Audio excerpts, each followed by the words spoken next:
عدل الہی اس طرح تو نہیں برقرار ہونا، ایسے ہی ہوگا. اور یہ دنیا کی وہ عظیم حکومت ہوگی جہاں عدل الہی کو برقرار رکھنے کے لیے پوری دنیا کی چیزیں میرے مولا کی مدد کریں گی. پوری دنیا کی. ہماری بعض روایات یہ کہتی ہیں کہ اگر کسی گھر کے اندر ظلم ہوگا، کسی گھر میں، اس گھر کی دیواریں اور چھتیں امام تک پیغام پہنچائیں گی کہ اے خلیفہ پروردگار، اس گھر میں ظلم ہو رہا ہے. اور مولا کی جو طاقت ہے، ان کے جو انصار ہیں، وہ پہنچیں گے اور اس ظلم کو روکیں گے. دنیا عدل سے کیسے لبریز ہو؟ ظلم کو روکا جائے. حتیٰ کہ یہ جو بہت بڑا ظالم ہے ابلیس، شیطان، اس کو اور اس کے سارے لشکر کو میرے مولا اکٹھا کریں گے. ان کو بھی اول تو دعوت ہدایت دی جائے گی، اور یقیناً یہ اس قابل نہیں، سب کو قتل کیا جائے گا، سب کو مار دیا جائے گا، ہر ظالم کو ختم کر دیا جائے گا. دنیا کے اندر کوئی ظالم نہیں بچے گا. اب بعض دفعہ پھر بچے جوان یہ پوچھ رہے ہیں کہ جب سارے ظالم ختم ہو گئے تو پھر گناہ نہیں ہوگا. نہیں، گناہ کا امکان ہے. کیوں؟ نفس ہمارا وہ ہر ایک کے اندر ہے. آخر ابلیس جو تھا، یہ کیسے ابلیس بنا؟ 6000 سال سے عبادت کر رہا ہے.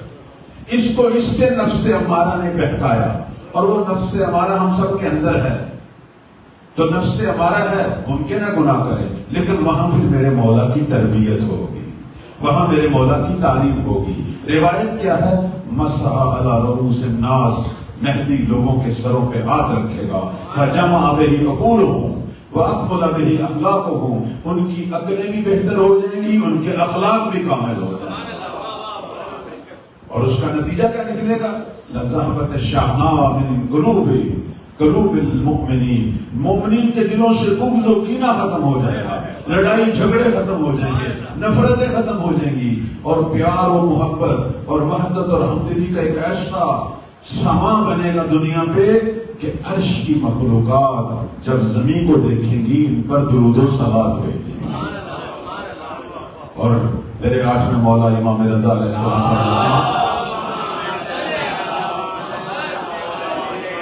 فرماتے ہیں کہ جب قائم خروج کریں گے، اشرقت الارض بنور ربہا، زمین نور رب سے چمک اٹھے گی، زمین چمکے گی.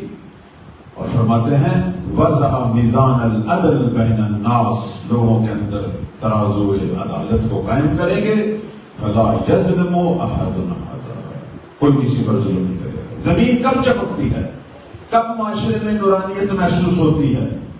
جب گناہ ختم ہو جائے، جب ظلم ختم ہو جائے، جب ہمارے رویوں میں پیار اور محبت پیدا ہو، جب ایک دوسرے کے لیے ایثار پیدا ہو، جب ایک دوسرے کے ساتھ تعاون پیدا ہو.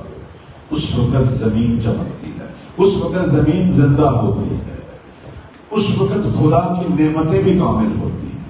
یہ میرے مولا نے ایسا سما بنا. اب وہ امام اس وقت موجود ہے، صرف اس انتظار میں ہے کہ ہم اپنے آپ کو تیار کریں، ہم مرحلہ یقین تک پہنچیں، ہم معرفت حاصل کریں. اللہ ہم سب کو یہ معرفت عطا فرمائے.